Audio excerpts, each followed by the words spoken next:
Hey, it's Soul here with your easy Dragonflight guide of the week. You can help support these little reminder videos by pressing the like button, subscribing for more content, and catching me live on Twitch. A link to that thing is below.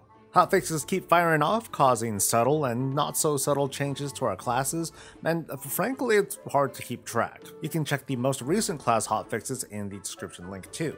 But here's one highlight. Grifta now sells a crafting reagent that will add +1 sparkle to your gear.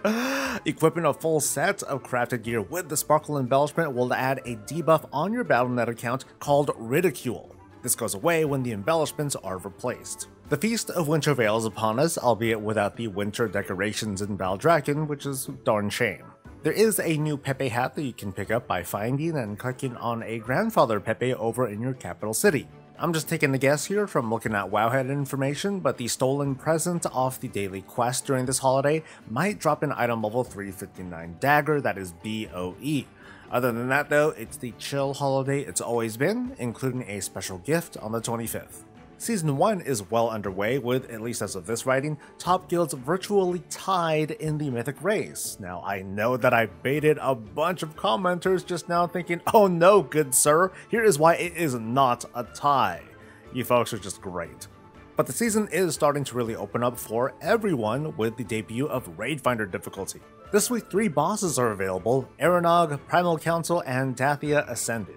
Characters need an item level of 359 in order to get in, which is about as difficult to do as it's always been. But most players of all levels of play ought to be interested in jumping in here. While the item level of the gear drops is a modest 376, there are some super special rare drops from Aranog and the Primal Council that have an item level of 382.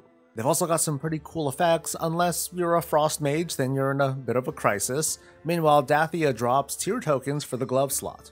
Gear crafting classes, hoping for a bit of relief, are expected to get none this week, as there are no Spark of Ingenuity quests expected this time around. The desire for high-end rings and necks reflects the same demand from patches 9.1 and 9.2, when players were able to equip only one higher-end crafted item, and it's safe to say that the majority of players chose accessories. If you'd like a prediction though, one of the next slots that I think is going to be high in demand will be Engineering Bracers. They don't take up a tier slot, and they only give a single stat, which is great for people who are looking to stack secondaries. Engineering Bracers also include a Tinker slot that lets any player have access to a number of Tinkers like a Battle Res, an Invisibility proc, or a Flamethrower. Just be aware that the failure rate of some of these Tinkers can be pretty high, but for the stats alone, players will eventually gravitate towards these. There are a few weekly events, but by now you probably have a good idea of what your usual routine is going to be. This time around, I'm going to enlist a little bit of help, so in case you're new or you need some help remembering, here's what you do.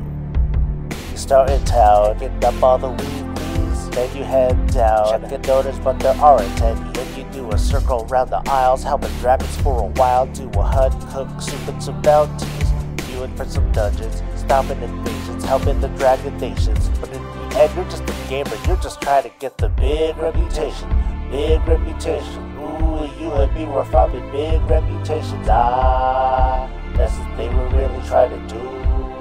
I want some transmog too. Done. This week the Battleground bonus event takes place and the brawl is Gravity Laps. Completing them and the quest associated with them is a great way to earn some fast honor to help get your PvP item level up. Right now there's a pretty glaring queue problem with Solo Shuffle, which has a PvP item level requirement of 408. Basically, fully gearing up in at least War mode and Honor gear will get you there. Over in Mythic Plus World, the expected affixes are Tyrannical, Bursting, and Grievous, which at first glance is kinda like, ugh.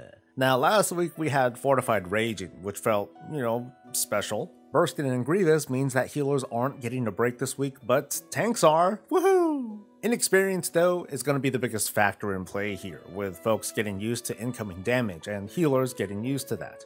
We're getting close to the end of 2022, but that hasn't stopped the WoW team from dropping one news bite after another, now that we know there's a 10.0.5 patch coming in a few weeks maybe, and that one of the features includes the long-awaited transmog of trash and common items. If you've got nothing better to do, maybe consider scouring the world for these items in advance while downing another mug of eggnog or something.